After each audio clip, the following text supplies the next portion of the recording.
Elle est conseillère aux affaires sociales à l'Élysée, auteure d'un livre Le Printemps des grands-parents, députée des Deux-Sèvres, un premier essai transformé.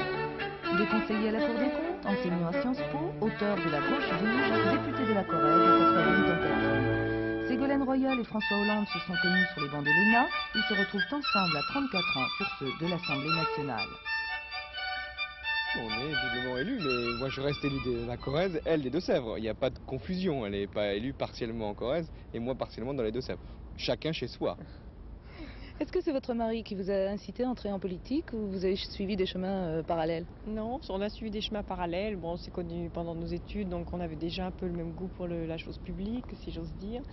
Et puis moi, j'ai eu des responsabilités importantes auprès du chef de l'État, à la présidence de la République. Et je crois que tout naturellement, j'étais un peu enthousiasmée aussi par ce métier d'élu. Et puis l'occasion s'en est présentée. François Mitterrand m'y a incité et c'est comme ça que je suis partie sur le terrain. Auriez-vous été très déçu s'il avait gagné et pas vous?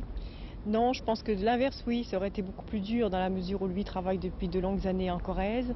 Je pense que ça aurait été très dur si lui avait été battu et moi élu.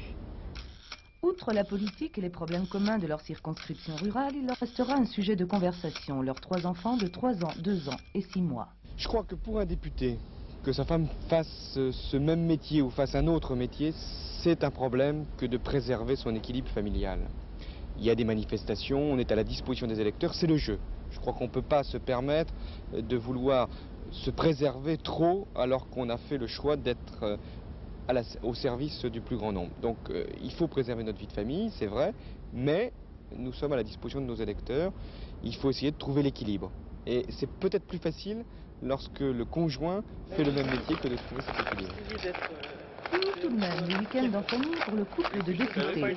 Ils passeront les fins de semaine dans leurs circonscriptions respectives. En revanche, ils séjourneront en même temps à Paris du lundi au jeudi et s'asserront promis jurés côte à côte dans l'hémicycle.